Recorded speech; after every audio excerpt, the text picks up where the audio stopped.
Hubo un tiempo en el que las motos eran simples, resistentes y hechas para durar, y la Honda CB500 es el mejor ejemplo de eso. Una moto que acompañó a miles de motociclistas en sus primeros kilómetros, sobrevivió al paso de los años y aún hoy sigue dando guerra. Pero ¿qué hizo tan especial a esta máquina? ¿Cómo logró ganarse un lugar en la historia? Hoy viajamos al pasado para recordar la legendaria Honda CB500. Para entender la historia de la Honda CB500, primero hay que entender la guerra en la que nació. Estamos en los años 90. Honda ya era un titán en el mundo de las dos ruedas, con leyendas como la CB750, la moto que creó el concepto de Superbike, y la CBR600F, una deportiva que equilibraba potencia y facilidad de uso. Pero había un problema. El mercado de media cilindrada estaba en manos de Suzuki y Kawasaki. La Suzuki GS500 dominaba con su motor bicilíndrico sencillo, barato y ultra fiable. Un motor refrigerado por aire sin complicaciones, con mantenimiento fácil y un precio imbatible. Era la moto que los principiantes adoraban y los talleres odiaban porque casi no se rompía. Por otro lado, la Kawasaki R5 ofrecía un concepto similar. Una moto práctica, económica y pensada para durar. No era la más emocionante, pero cumplía su función. Mientras tanto, Honda miraba la situación y pensaba, vale, tenemos que entrar en esta pelea, pero a nuestro estilo. Honda no quería solo competir, quería ganar. No bastaba con hacer una moto barata, tenía que ser más refinada, más potente y más avanzada que sus rivales, sin perder la fiabilidad que la hiciera una compra segura. Y así, en 1993, nació la Honda CB500, una moto con motor bicilíndrico refrigerado por agua, más potencia que la GS500 y mejor calidad de componentes. Una moto que Honda diseñó con un propósito claro, destronar a Suzuki y demostrar que podía hacer la mejor moto de iniciación del mercado.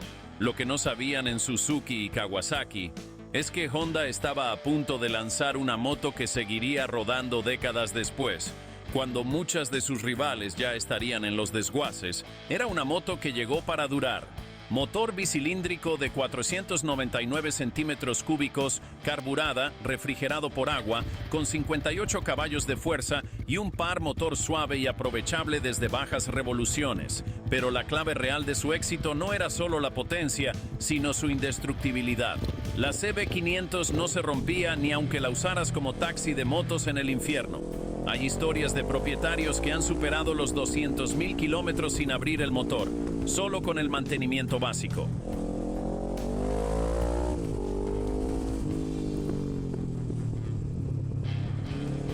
Y hablando de mantenimiento, prácticamente inexistente. Cambias aceite, bujías y neumáticos y sigues rodando. Además, Honda pensó en todo. Consumo ridículo, solo 4 litros cada 100 kilómetros. La CB500 no solo te llevaba lejos, sino que lo hacía sin arruinarte en gasolina. Versatilidad total. Da igual si la usas en ciudad, para viajes largos o para darte el gusto en carreteras con curvas el fin de semana. Sirve para todo. Chasis tubular de acero, resistente, confiable y con un peso equilibrado para ofrecer estabilidad sin volverse torpe. Suspensión confiable y frenos eficientes. No eran de una moto deportiva, pero cumplían su función con creces. El resultado, una moto fácil de llevar, económica y que aguantaba lo que le echaras. Honda no solo construyó una moto de iniciación, construyó una leyenda sobre dos ruedas. Honda, siempre pensando en sus usuarios, en 1998 decidió darle un giro más práctico a la CB500 y lanzó una versión con carenado parcial, diseñada para aquellos que querían más protección contra el viento y un look más turístico. A primera vista, era la misma moto, pero con una gran ventaja para quienes pasaban horas en la carretera: mayor comodidad en trayectos largos. El carenado desviaba mejor el aire, reduciendo la fatiga en autopista y mejorando la aerodinámica sin sacrificar su esencia de moto versátil y económica. Diferencias técnicas: en lo mecánico, prácticamente ninguna. Mismo motor bicilíndrico, misma fiabilidad a prueba de bombas y el mismo bajo consumo.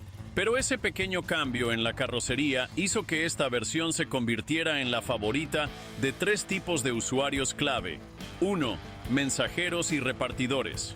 Buscaban una moto que no solo fuera confiable y barata de mantener, sino que además les diera algo más de confort al pasar largas horas en la carretera. 2. Instructores de autoescuela.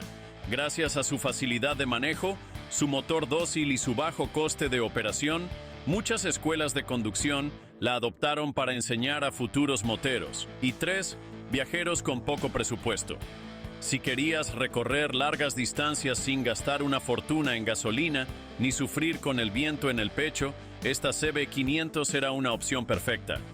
Al final, este pequeño cambio de diseño le dio una nueva vida a la CB500, convirtiéndola en una de las motos más queridas para el día a día y los viajes económicos. Porque Honda sabía que, a veces, un detalle hace toda la diferencia.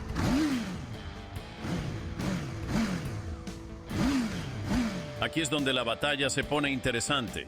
La Suzuki GS500 tenía un punto fuerte innegable: era más barata. Su mecánica simple significaba que casi cualquier persona con un juego básico de herramientas podía hacerle mantenimiento. Su diseño clásico y sin complicaciones la convertía en una moto confiable y fácil de reparar. Pero no todo era perfecto. Motor refrigerado por aire. Funcionaba bien en la mayoría de los casos, pero en climas muy calurosos o en tráfico denso, sufría con el calor y perdía rendimiento. Chasis más sencillo, cumplía, pero no tenía la misma rigidez que el de la Honda, lo que se notaba cuando le exigías en curvas o llevabas pasajero con frecuencia. Suspensión básica. No estaba mal, pero comparada con la CB500 se sentía menos refinada y con menor capacidad para absorber irregularidades en la carretera. Por otro lado, estaba la Kawasaki ER5, una moto que entró a la pelea con características similares, bicilíndrica, fácil de manejar y con una potencia comparable. Pero tenía algunos puntos flacos: suspensión y frenos menos refinados. No ofrecían la misma precisión y confianza que la CB500, sobre todo en frenadas fuertes o terrenos irregulares. Menos presencia en el mercado. Aunque era una moto competente, no tuvo el mismo impacto ni la misma reputación de tanque indestructible que logró la Honda y la Suzuki. Podemos decir que la CB500 ganó la guerra. Depende cómo lo veas. Sí, costaba más que sus rivales, pero valía cada euro o dólar gastado. Su motor refrigerado por agua era mucho más resistente en climas extremos. Su chasis tubular era más sólido y estable, y su suspensión y frenos estaban mejor equilibrados, lo que la hacía una moto más completa. Y la prueba está en los números.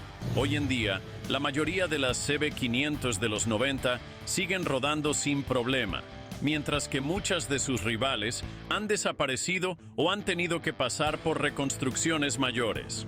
En el campo de batalla de las motos de media cilindrada, la CB500 no solo sobrevivió, se convirtió en la referencia del segmento. A principios de los 2000, Europa apretó las tuercas con las normativas anticontaminación.